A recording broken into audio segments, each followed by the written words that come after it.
Welcome back to the Meaning Forge today for episode number 24. So today I have with me Edward Dudley. I'm going to go over a few lists of adjectives and nouns for you. He is a collaborative connector, a servant leader, community builder, relationship architect, and destiny helper. For Ed, people in relationships are important. Combined with a passion for networking and talking with people, he values building strategic relationships and enjoys connecting others with his influential contacts. Today, we journey through his life to see how Ed makes, embodies, and shares meaning in his life. Welcome to the show, Ed.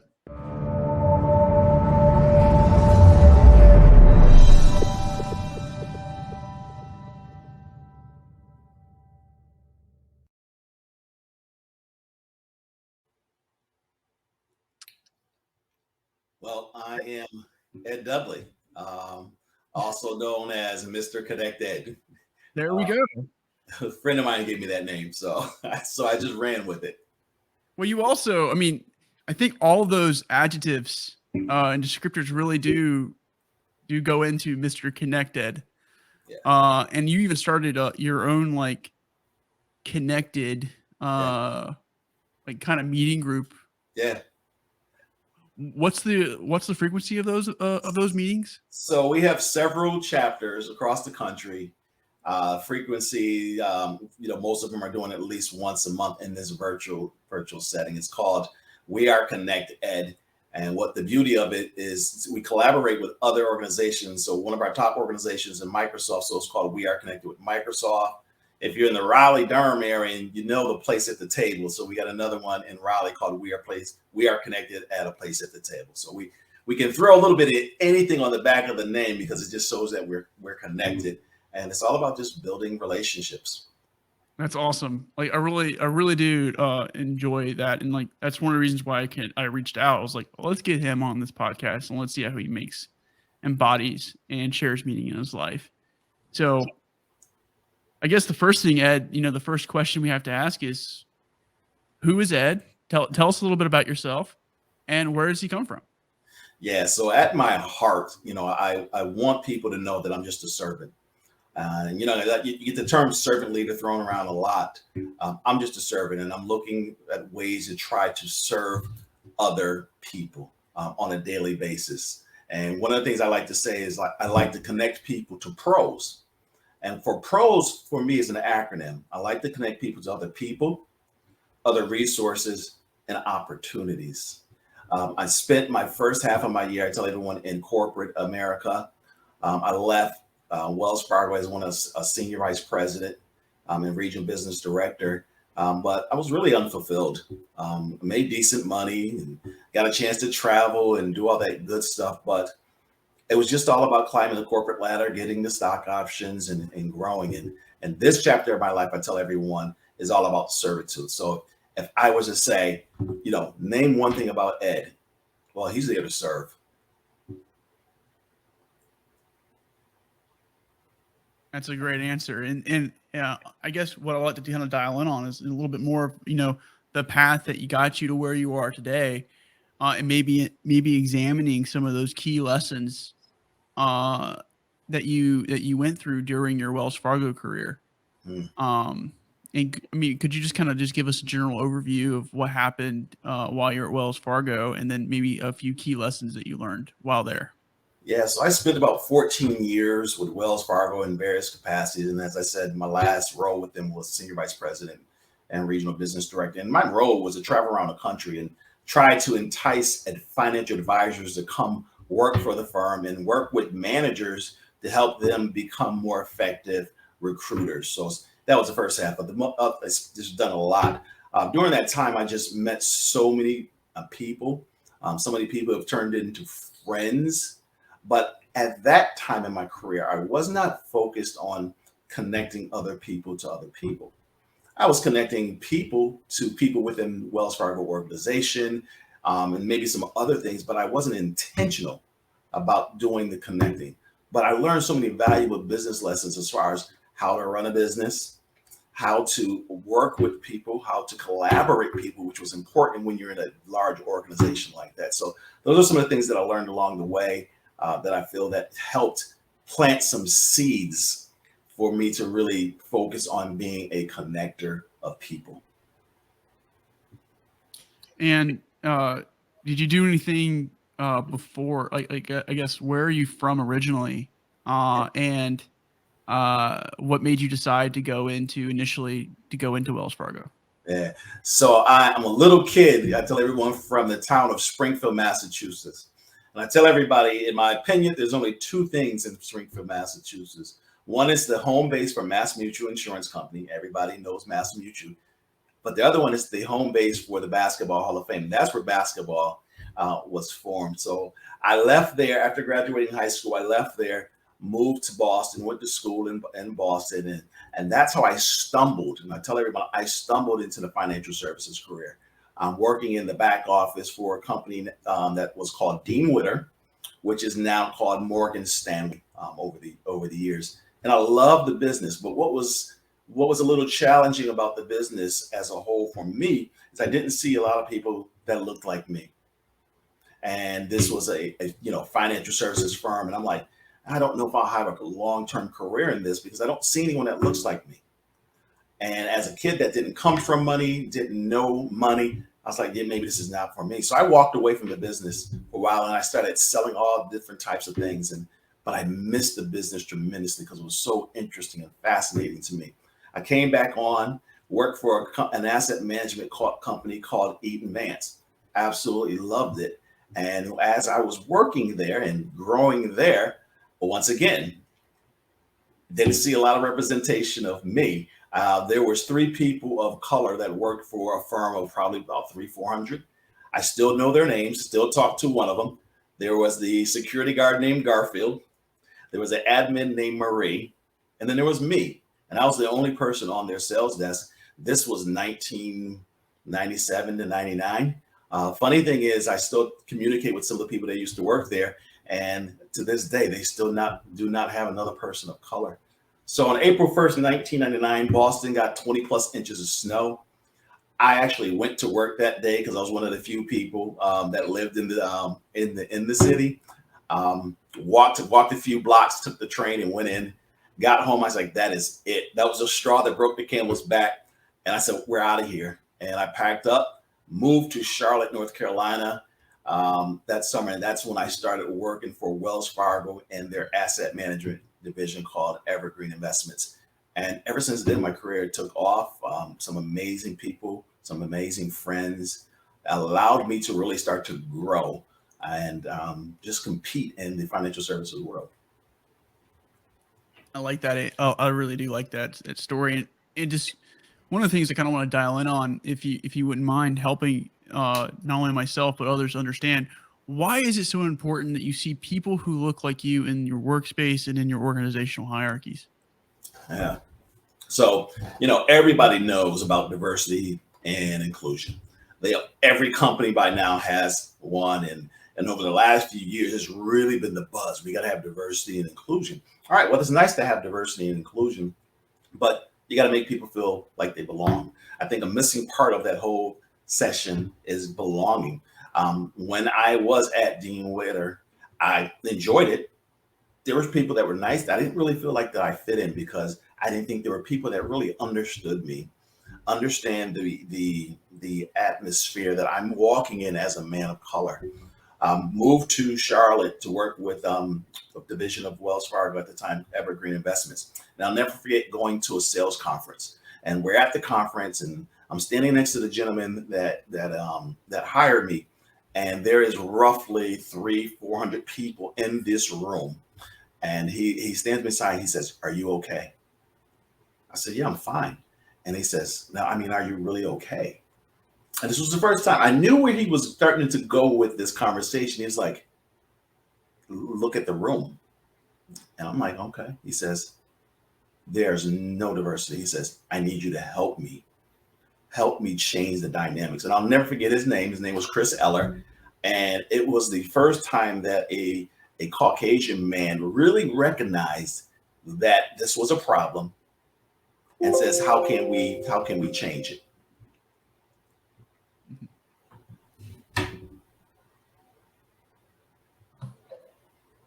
And that's why it's so important to have this. And I really liked how you, because I see now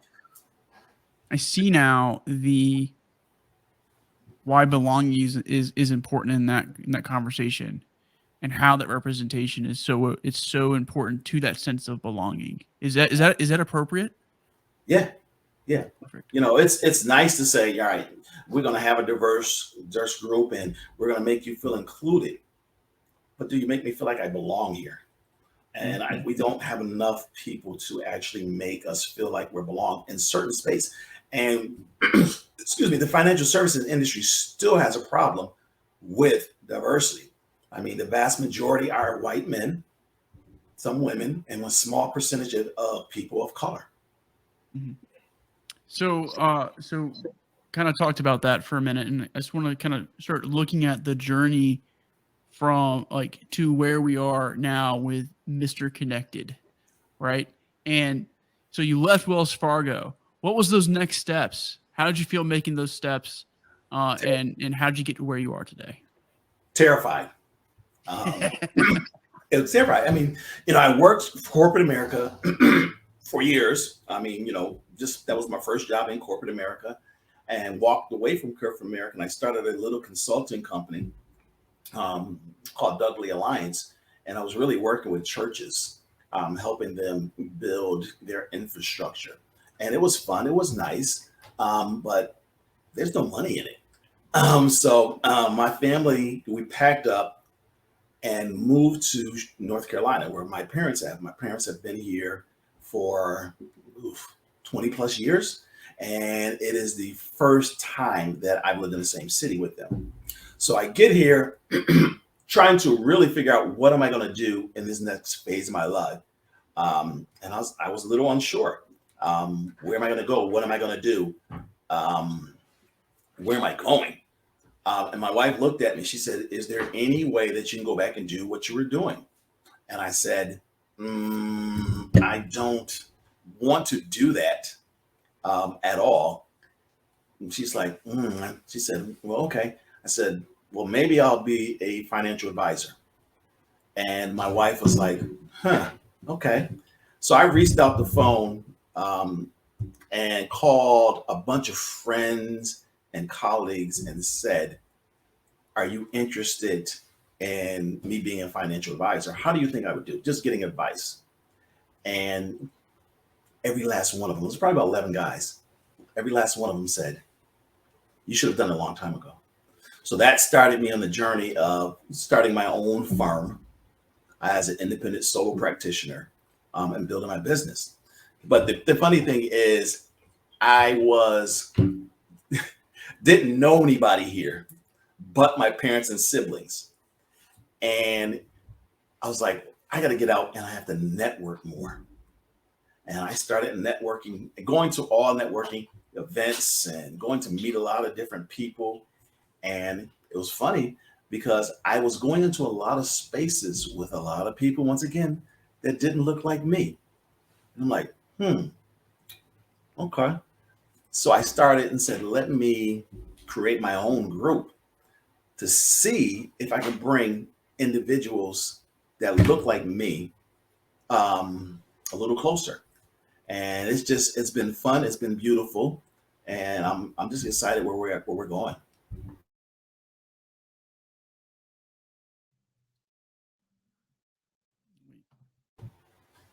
Okay. I don't know if that was me or you, if I accidentally muted you.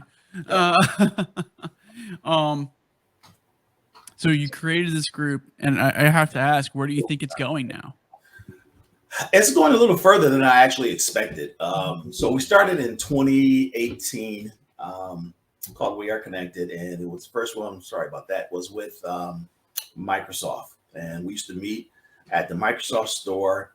And after our first year, we get I had two individuals that were loyal followers that would come, and both of them decided to move.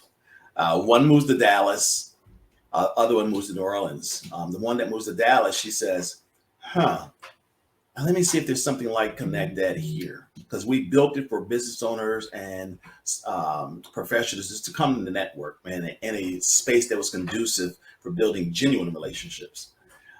She goes to Microsoft and they're like, no, we don't have anything like that. Next thing, I'm on the phone with some people in Microsoft. We're launching in Microsoft. Then we launch in New Orleans. Then we launch in Charlotte. So we're in several cities. Had two people that moved away that were loyal members of or attenders of We Are Connected here in Durham, North Carolina. One moves to Dallas, Texas. The other one to New Orleans. The one that moved to Dallas, she walks into the local Microsoft store and asks them, do you have something like Connect Ed? And they're like, no, what is that? Next thing I know, a week later, I'm on the phone with the Microsoft people in Dallas. It's like, tell us more about what this is. So I walked them through in I think it was 2019. Yeah, I walked them through and they're like, absolutely, we want to bring it there. I'm like, okay. So we start putting things in place from there. I pick up the phone and call the individual that's in New Orleans. I'm like, look, this is what we're doing. You know what we've done because you've been here. Would you like to start a New Orleans chapter? She said, absolutely. Then I started reaching out to some friends in Charlotte and some other locations. And every last person was like, yeah, I want to start one here. So it just started growing from there. And like I said, the goal is just to connect people and have people build meaningful relationships. Because like I said, I was going to a lot of networking events, but it became very transactional. Here's my business card. Here's my business card. All right. What kind of business can I? And I don't like that. I want to build a relationship with you first. See if I like you. See if you like me. And are there some mutual commonalities? I want to network with people that I can sit down over a cup of coffee. And we're not necessarily talking about business. We're talking about life. We're talking about how things will grow. One of my biggest pet peeves is people ask me, what do you do for a living? Well, don't ask me what I do for a living. Ask me what I do for the living. Like I said, I'm trying to serve people. I'm all about what am I doing for the living? Because what I do for a living just pays my bills. That's it. But what I do for others, that's what's most important to me. So Connect Ed we'll probably end up going overseas. I'm working on some things right now where we'll probably be in Africa sometime either this year or next year. But that's our next thing. And we're always open to collaborating with other people to bring a We Are Connected to their local area. That's awesome. I like that. Hang on one second. I got an echo. Okay. Anyway, that is awesome because I share your same disdain for networking events, and I get it. Like I get it. I put, it's odd because it's like, okay, well, I don't know you, but you're telling me that you want a job. And you're just going to give me your business card or your resume or something like that and then move on. Okay, fine. Like, whatever. If I can help, great. But we'll see. We'll see what happens, But yeah, so let's go ahead now and we'll move into the hammer. Okay.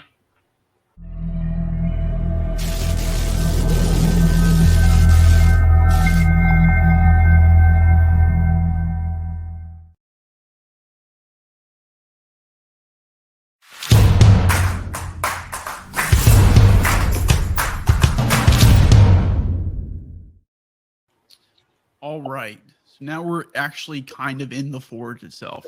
Okay. Bringing together different attributes and processes together to make a sword that will eventually carry into the battle of our lives.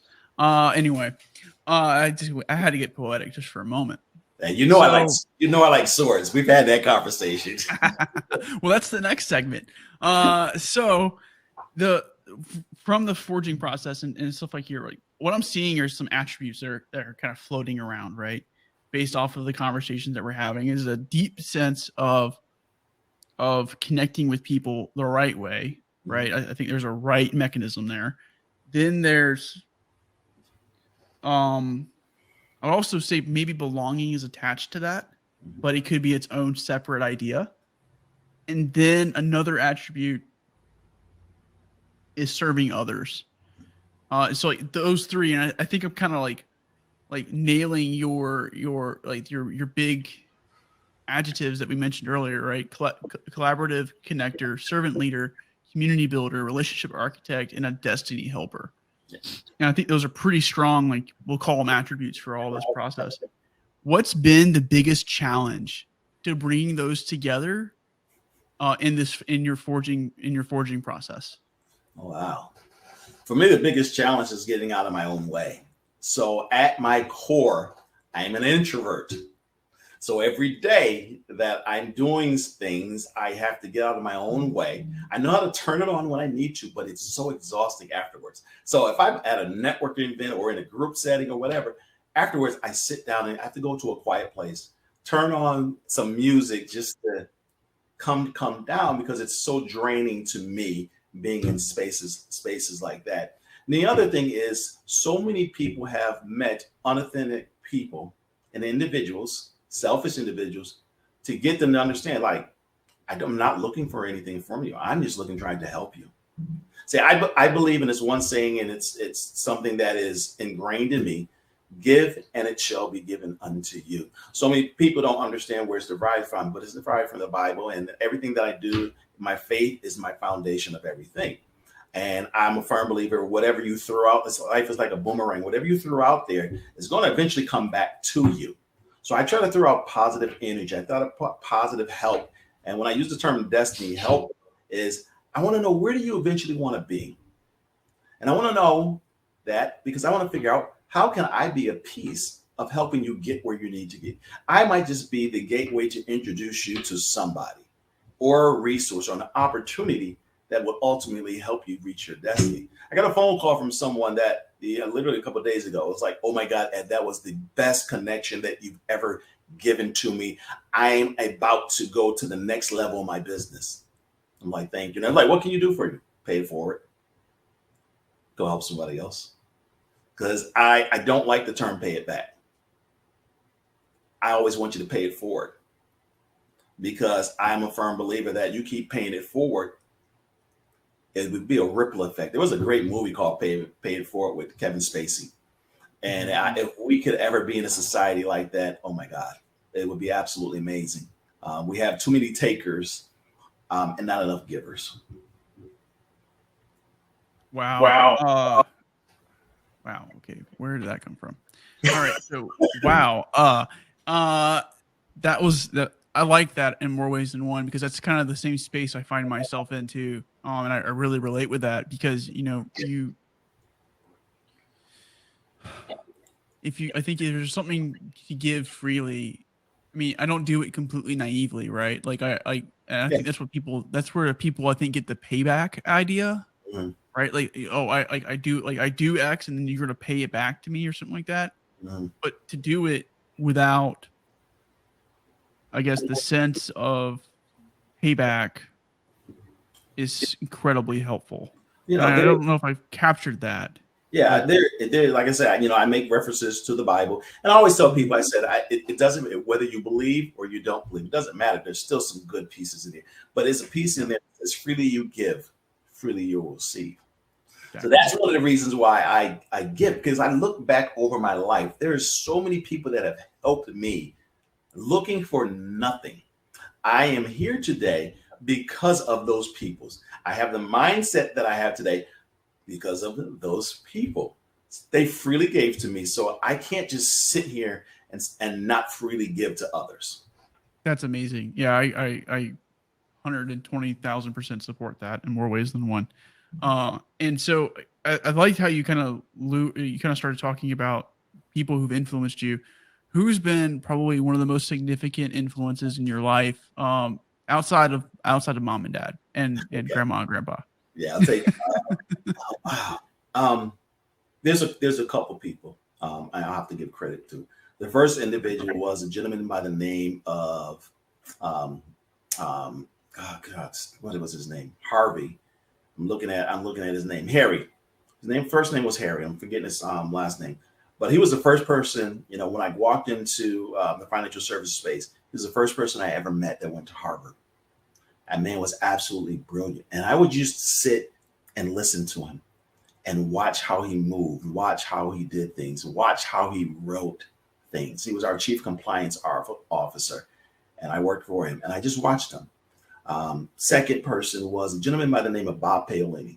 So as I'm working for this asset manager, I'm working in the operations back office, And he came up to me, I'll never forget. He says, "You don't belong here." And I'm like, "Oh God, am I about to get fired? What's going on?" He says, "No, you're too talented to be here. You need to be on our sales desk." And I'm like, "Well, what do they do?" And I didn't know what they did. And he set it up for me to sit down there all day with them, learn what they do. And he says, "This job is yours." And I got there, and it was the beginning of my career. The next person was the gentleman that I referenced by the name of Chris Eller that asked me, was I comfortable? He was at Evergreen, and he was our sales desk manager. And it was because of him that my career really took off with Wells Fargo. And then I'll say the last person is when I first moved here to North Carolina, I was introduced by a gentleman by the name of David Baum. I call my spark. And the reason why I call my spark is I didn't know a lot of people here. And I sat down him with for coffee networking, and just an amazing, caring individual. And he said, "Well, what are you looking to do? What do you want?"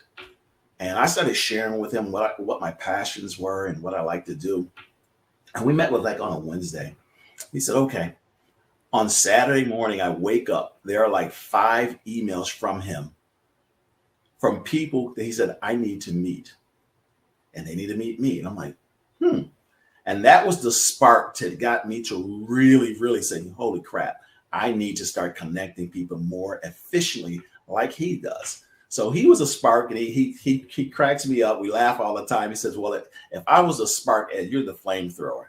Because I took a hold of that. I said, I saw the power of being able to connect people and introduce people.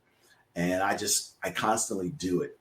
I set out a goal, an ambitious goal for this year. I want to serve 1,000 people. And people's like, "Oh, well, what does that look like?" I don't know. What do they need at that given time?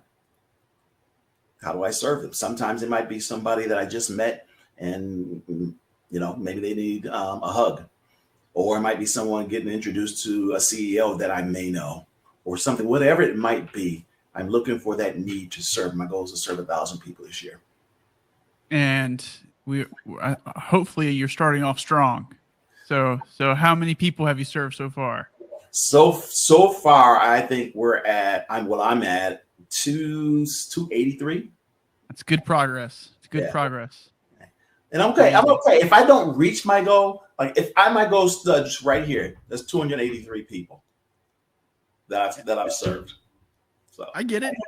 It's not like it's the goal, but not the end state. The end state, it could be, you could serve, 500 people, but that effort, that energy that it takes there to do that, that's what matters. And so I can appreciate that. So we'll go ahead and now move on to our next transition point, which is the sword.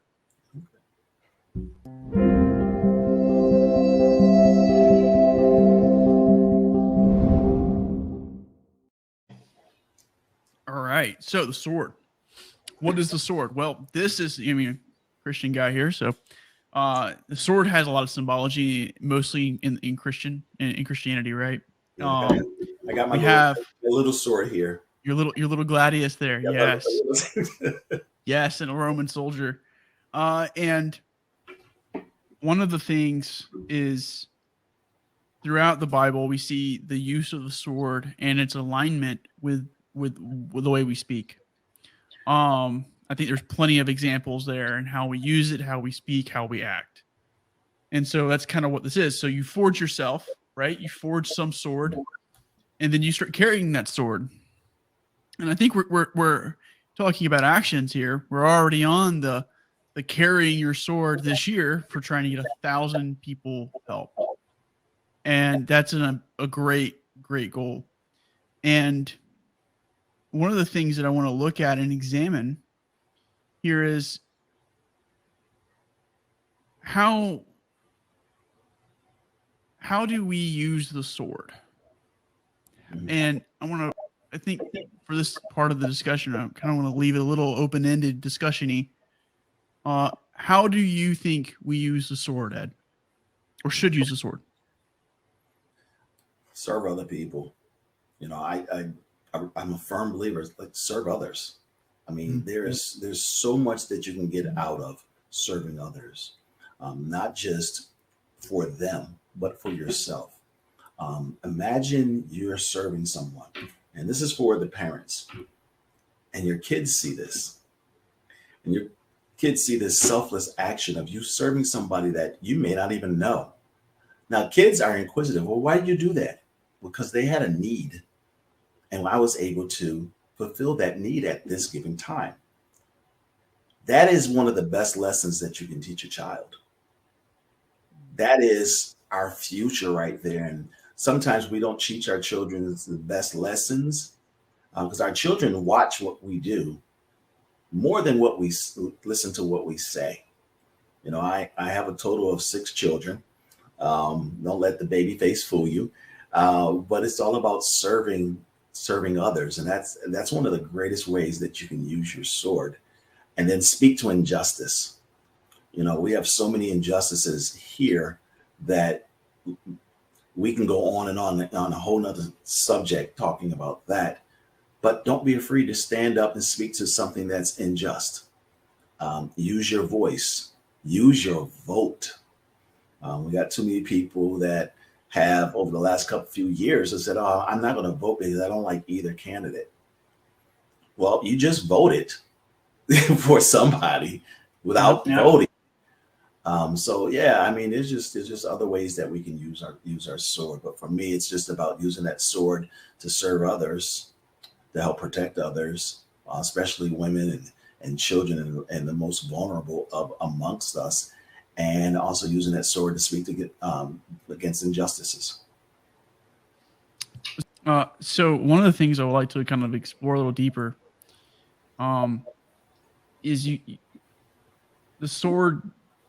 We can use it, and what is it? Jesus says, "If those who live by the sword die by the sword," right? So I don't know if you're smiling because you knew that's where I was going to go with this, and to fight injustice, right, in its own right, or to stand, for yourself, to empower yourself and empower others. Do we pull our sword in an aggressive manner? Like, how do we wield that in a situation, versus maybe keeping it sheathed and at our side? Yeah. So it is quick to get angry and use our sword in an aggressive way. And I think that's one of the meanings by you live by the sword, you die by the sword, using it for anger. But using the sword to protect, but using that sword in a loving way to teach. A love covers a multitude of faults. And I think we have a society that we don't love each other enough. Now, I'm not talking about being in love with somebody, because I think that's completely different. But love, I see more love for animals than I see for human life. You see, people loving on their pets. If there's a stray dog that looks hungry, somebody might feed them. But there might be a homeless person that you don't know their story. Are you feeding them? I just wish, like, a friend of mine has an amazing organization that's all about creating a more loving environment and create love advocates, and puts them through this whole training. And I became a certified love advocate because I think love will just help change so much. That sword is only when necessary to protect. And when I say to protect, I'm talking about protect the vulnerable. I will pull my sword out in a minute if I see a woman being abused. I will pull my sword out in a minute if I see a child being abused. Just because you might have more authority than them or sit in a position of power above them, that sword can be used to protect the innocent. And I don't think we do that enough. We see people getting hurt or something like that, and these days now we pull out our cameras. Some of us are scared to step in for fear of hurt. I'm not necessarily that individual. If I see somebody being abused or hurt, I'm going to step in to help protect them as much as I can. And I might get hurt in the way, but I did the right thing.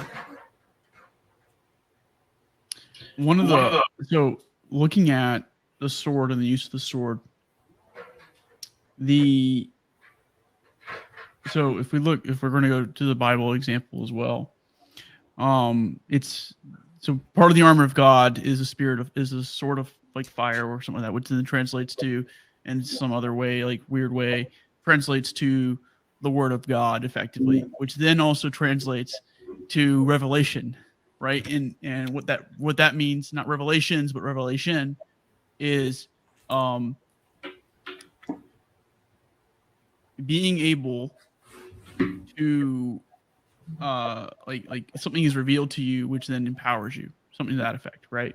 And so one of the things I kind of want to dial in on is, how do we use our sword to empower people around us to live a better life, versus maybe in granted, there's a time and a place to protect, there's a time and a place for all that, but is there never a time to stop developing someone so that way they can protect themselves or wield a sword under their own strength? Oh yeah. So there's always a time to develop others. In the Bible, the sword is the sword of the Spirit, which translated is the Word of God. And for some of us, whether you, like I said, whether you believe or not, there's some valuable lessons in the Bible, and it talks about the whole love thing. And love will help you teach someone, train someone. The African proverb, give a man a fish, he'll eat for a day, teach a man a fish, he'll eat for a lifetime. I think if we taught people how to be more patient, how to be more loving, how to be more kind, how to be more gentle, how to be more long-suffering. We use some of these things and teach individuals, especially at a young age, we'll still have a better society. Train up a child in the way a child should go. But there's individuals that have been hurt as children. They've been disappointed as children.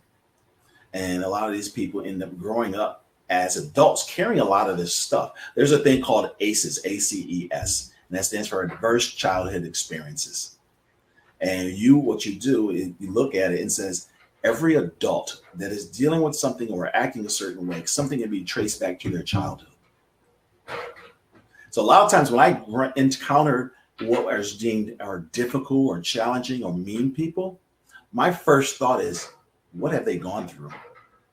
What have they dealt with? Sometimes if you approach them in a loving manner, instead of, there's a saying right now, I'm going to give you the energy that you give me back, or something around this line. I don't agree with that. If somebody's being challenging me and I try, well, hold on, are you okay? That completely diffuses the situation. Like, am I okay? This person might have had a challenging morning, it's something they dealt with, and they don't know how to get it out other than being angry like that or mean to other people. But are you okay? So every day when I interact with people, I always ask, how are you feeling? I don't ask, hey, are you okay? How are you doing? I ask, how are you feeling? Sometimes people get caught. It's like, what do you mean? Are you feeling like, are you feeling okay? How are you feeling mentally? Because there's so many of us walking around and we're a mental mess. We don't talk enough about mental health. It's starting to bubble up and talk about it more. But there's been days that I've been mentally challenged. I did not want to leave the house, but I stepped out and said, all right, I'm gonna be okay. And I start using my positive affirmations that I use on a daily basis. But some people don't have that. And what they do is they outlash on other people. So it's for me, it's a love thing. Love for humanity, regardless of what they look like, regardless of if they are challenging. Love will eventually, if you love on somebody enough, change them.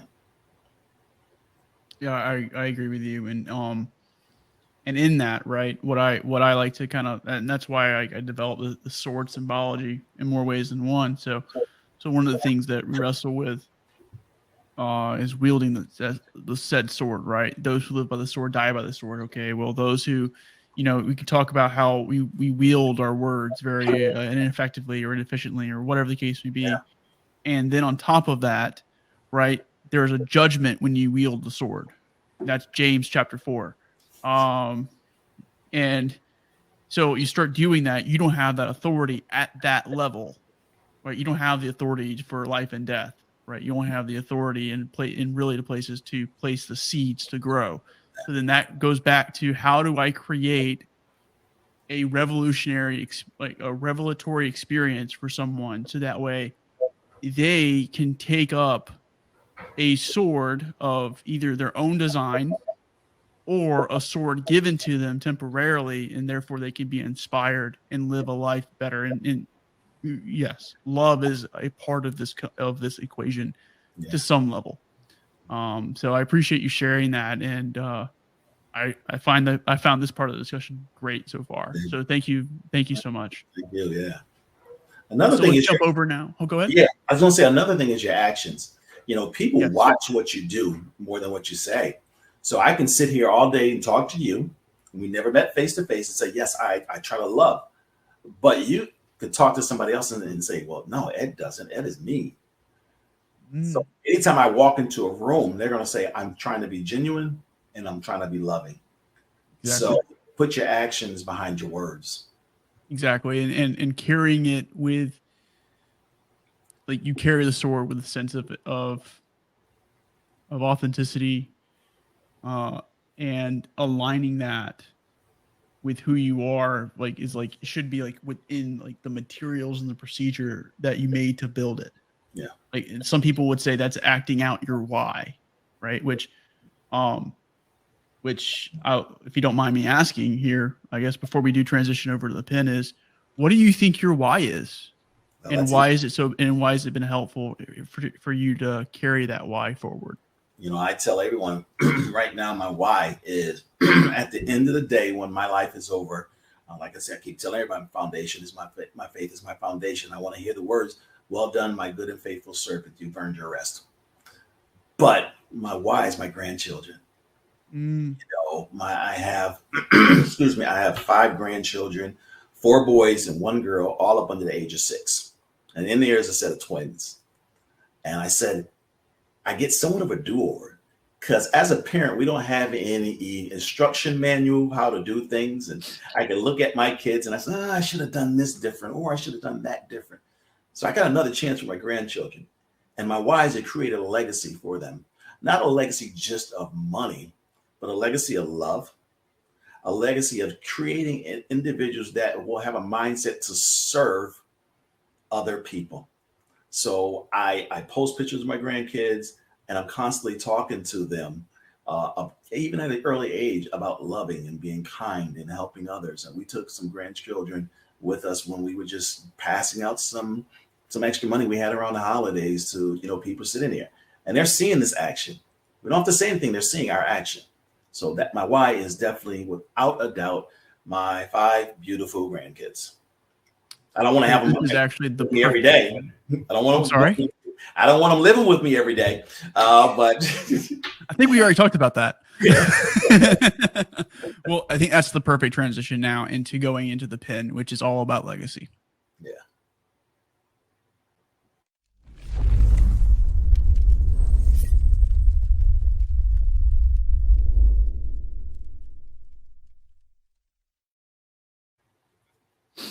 Okay, so we're in the pin, and I liked how in the last segment we kind of started to lean into this perfectly. So thank you for that. You did some work for me. So there's 2 questions I ask here. They both take place in the same time frame. So go ahead and just get your mind ready. It's 2,000 years in the future. Okay, 2,000 years in the future. The first question is, if there is the essence of your idea, or of who Ed is, what do you want people to know about you? Like the one-liner type of thing, that the less than a paragraph that you want people to remember you by. Less than a paragraph. Oh, okay. It's very simply, he tried to love others the way he desired to be loved, and he served with a grateful heart. So I'm grateful for so many things. I may not have all the material things that I want, but material things come and go. I have so much amazing love that surrounds me, and I want to be known as someone that just loved people and just served people. That's a noble instinct. And then the next question is same time frame. There's an archaeological dig on your house, and they're only allowed to find one item and one item only. What do you want that one item to be, and why? My Bible. That's easy. I'll find my Bible, and hopefully it is opened up. And it's opened up to the section that simply says, "Give, and it shall be given unto you. Shake down, running over, shall man pour into your bosom." Because, like I said, I try to live my life in giving unto others, whether it's other my time, my resources, my talents, and even my funds. So literally, it would be my Bible laying there. Great answer. I never get a bad answer. They're always good. I'd love to hear all these answers. Everything. That's an amazing question. Well, they're always in the interviews. I probably need to go through and tag the pin for all my interviews, but they're there, especially since I started episode like 8 or so, like 9 or so. So 9 and on, it's been there. But that's a great answer, and I appreciate you sharing with that. And so that's kind of what like kind of legacy and pin in a nutshell. And they're close cousins, the pin and the sword. Yeah. I would almost call them the exact same thing, just different mechanisms, right? Because at the end of the day, you can write on the hearts of anyone with both, in good and in bad ways. So that's always something to think about. Yeah. But we'll go ahead now and move over to the crown. Okay. The shortest section.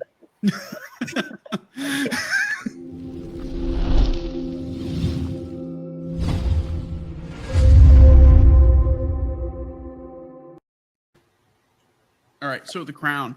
The crown represents the responsibility and burden of leadership, leading yourself and leading others. It's fundamental aspect.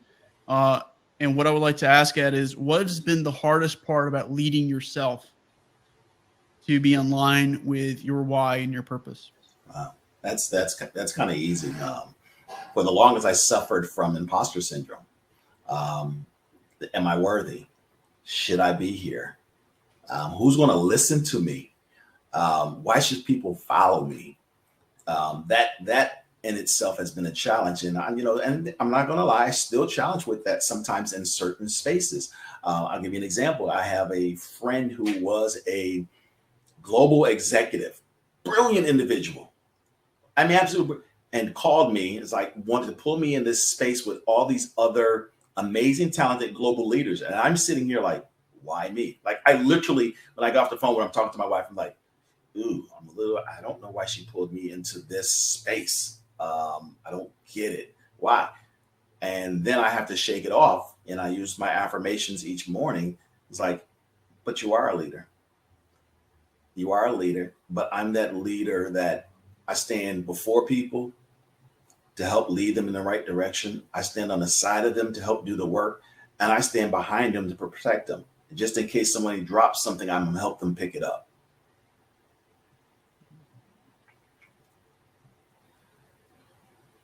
So I think you answered in that 2 questions. One is hardest leading yourself, but I don't think you answered what's the hardest part about leading others.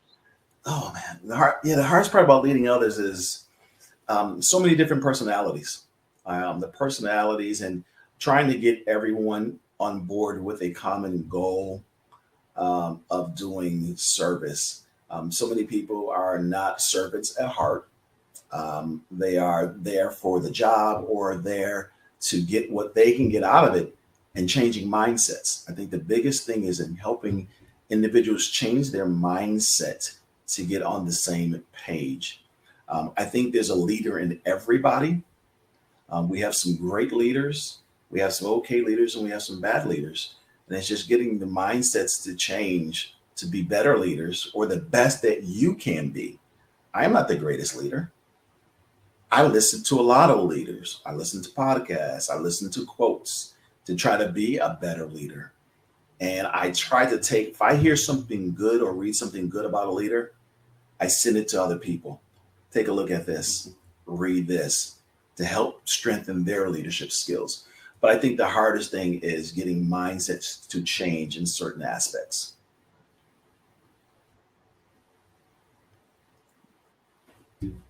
I would agree with you. That's a common theme in most leading organizations and leading people is aligning those things. And sometimes it can be even seen in the individual lead, like when they lead themselves, if they're not aligned and they don't see how certain actions or behaviors are detracting from their overall mission set.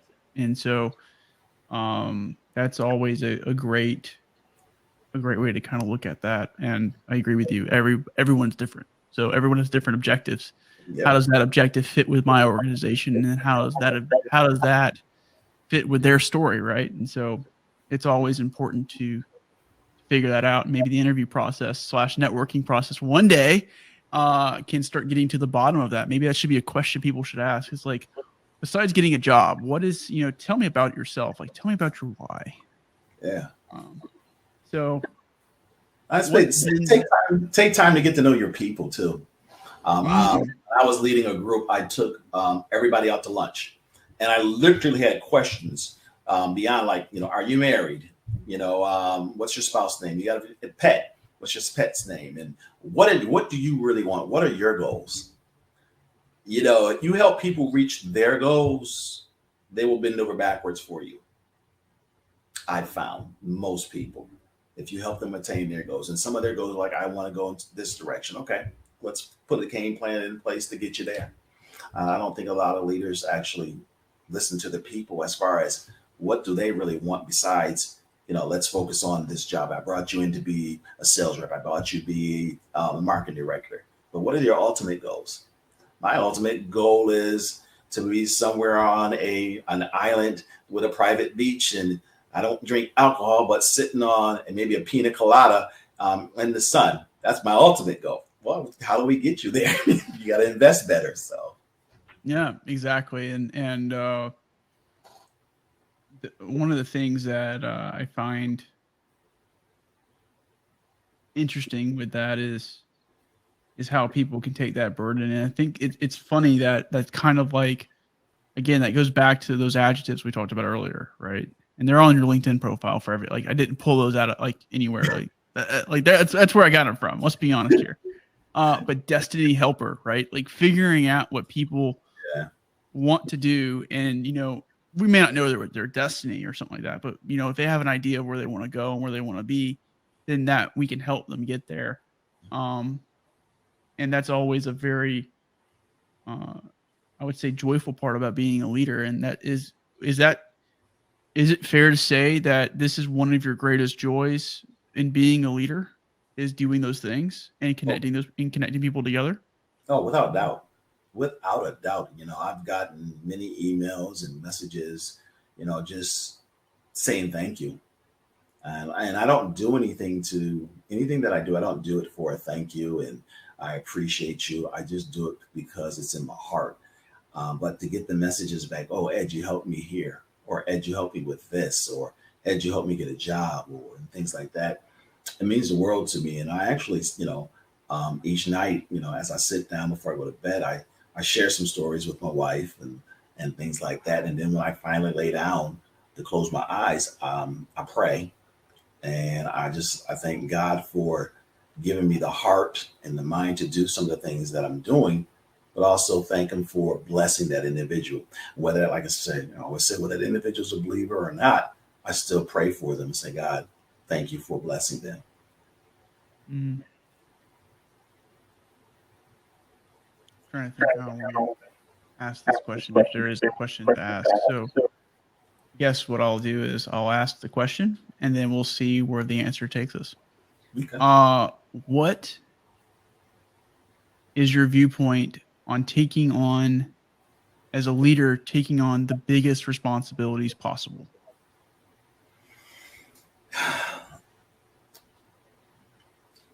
Sometimes as a leader, you have to know your strengths and your weaknesses. And I think that we have a lot of leaders that think they're able to do everything all the time. I personally surround myself with people that are so much better than me in so many areas. And I'll take on the big project, but I know how to delegate. And anytime somebody's giving me a big project, I let them know I am not going to be the only one working on this. So don't just give me all the accolades if we come through with this. I got a team of people that I'm bringing along to help us accomplish this goal.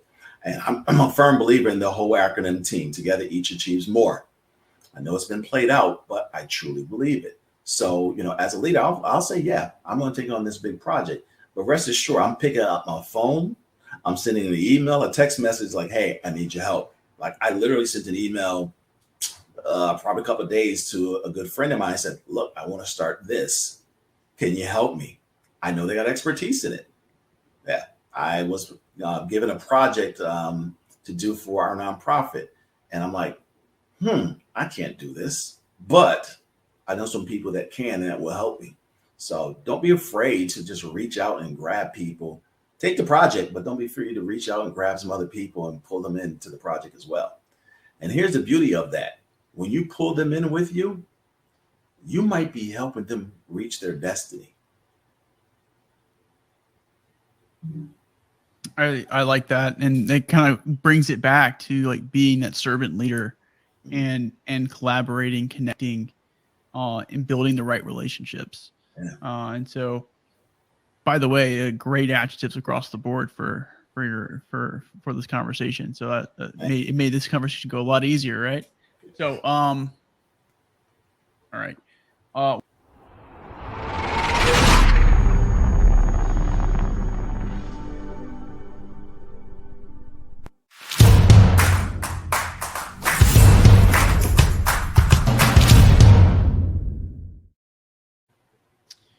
Well, Ed, Mr. Connected, thank you so much for coming on the Meeting Force today.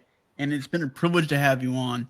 I learned a lot about you through your life, your journey so far, how you make, embody, and share meaning in your life. And just kind of like the big things, the big takeaways. One, your adjective for LinkedIn: collaborative connector, servant leader, community builder, relationship architect, and destiny helper are spot on. Like let's just keep it like spot on, because everything that we've talked about in this conversation relates to those elements, those attributes. If your sword is made out of anything, it is made out of those 5 elements. Thank you. And from that, like we kind of gone through your life, where you are now, and to what your endeavors are. And in the hammer phase, you had to get out of your way, and you drew a lot of, there's a lot of inspiration here from give, and I'm going to kind of butcher the Bible verse here, but it's give, and then what you will be, then it'll be given unto you as well. And that's a key idea of, I would say, of servant leadership, and really kind of this idea of connecting people and building the right relationships. And that's so important. And then when we talked about the sword, we had a really interesting discussion from a biblical perspective, from a practical perspective. And one of the things I kind of wanted to distill from that is, using your sword appropriately and understanding your why is so important to doing that.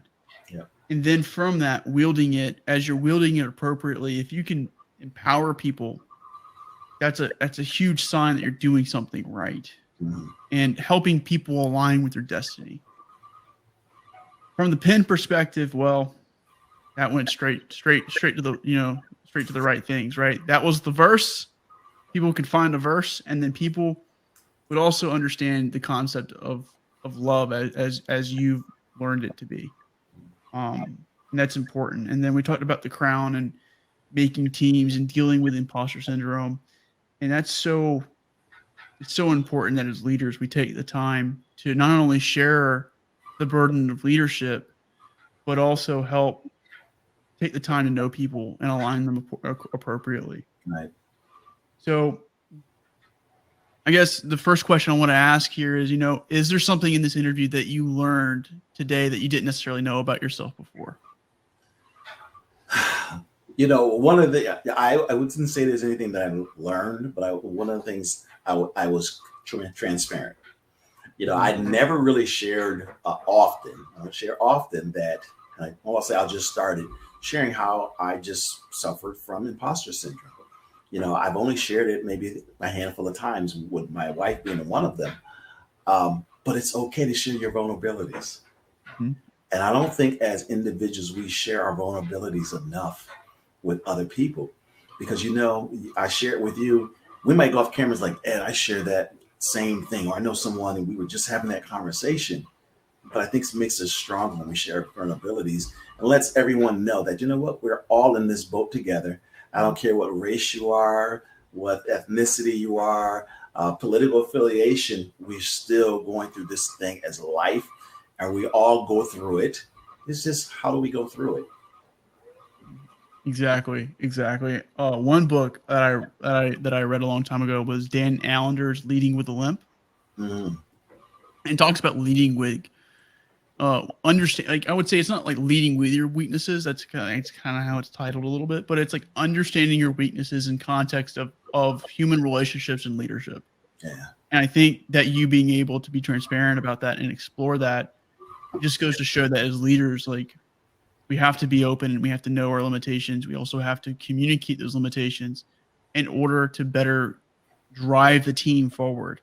And hopefully, as somebody, we find those people that cover those limitations, those blind spots, we can all push towards the right direction. And that's a beautiful part of leading people, I think. Yeah. And so thank you so much for sharing that. And thank you for being transparent and making yourself kind of vulnerable to that. So, of course, this is all going to go all over the internet. So we'll see how it pans out, right? Everybody, we all know his vulnerabilities. So, as we kind of wind down here and before we go into final words, I don't think I have to ask you what your favorite element of the Meaning Forge is, but as I think it's the sword. Is that right, or do you prefer the other stuff? It is absolutely the sword. We had a conversation offline and talking about the swords. I just love swords. A kid, you couldn't tell me that I wasn't a musketeer. And then the whole King Arthur with Excalibur, and we can go on and on about swords. So I think swords is, I got a sword on back order. I think when I had that conversation, to put on my wall, but it's definitely without a doubt the sword. And then when we take it biblically, the sword is the word of God. Absolutely. And so, kind of before we go into final words, what is your favorite sports team and why? New England Patriots. I'm born and raised in New England. We're just, we just win. And every time I say the Patriots, we get a lot of hate. And the only reason why we get a lot of hate is because we won so much. Because there was a time when everybody hated Dallas because they were winning. Then they hated Pittsburgh. And then because they were winning. We won for basically almost a decade. And then hopefully we can come back and win a couple of more before it's all said and done. Well, Tom Brady is retired, and he did lead the Patriots. I believe he was a major linkage to those winning. Without a doubt, he was a major contributor. However, if you look at those Super Bowls, a lot of them weren't on his arm that we won it. It's a team effort. It's exactly. And our rookie quarterback, he played fairly well. We didn't ask a lot of him. He played fairly well. I'm just looking for his growth. If we can get some receivers that can stretch the field for him and shore up that defense a little bit, and hopefully we can sign Jackson because he's played his butt off the past couple of years and he's due for a huge contract. I don't know if we have the money to keep him, but what we say in Patriots fan and Bill, we trust. We've won more than we lost, so I'm good. But I tell everybody at the end of the day, I'm a football fan. I love good football, regardless of the team. Watching a good football game was fun, and watching these playoffs and the Super Bowl was just, it was fun to watch. All right. Well, there we go. Right. Well, I appreciate Ed you coming on my show. My guests have the final word. I don't. I don't go over the schedule or anything like that, but I find it more important that they give the final word. That is the words of wisdom, and I look forward to seeing what you have to say. So thank you so much, and here it comes.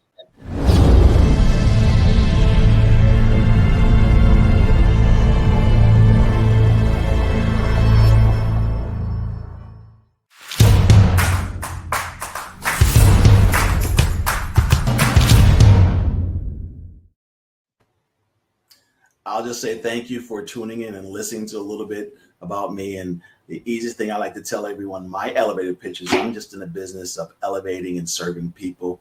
And I do that in 3 different ways. By day, I am a financial advisor, but I'm a little different. I focus on biblically responsible investing. The next thing that I do is my wife and I, we formed a nonprofit called Shining Light in Darkness that focus on sexual assault and domestic violence. But what makes us different, we focus on what's considered the underserved. That's women of color, that's men, that's veterans, people with disabilities in the LGBTQIA community. And the last thing is my We Are Connected brand, which I'm so proud of, because it's all just about bringing people together to build genuine relationships. And the last thing I would say to you is, let's love a little bit more, be less judgmental, and it's okay to serve others without expecting anything in return. I'm here for you.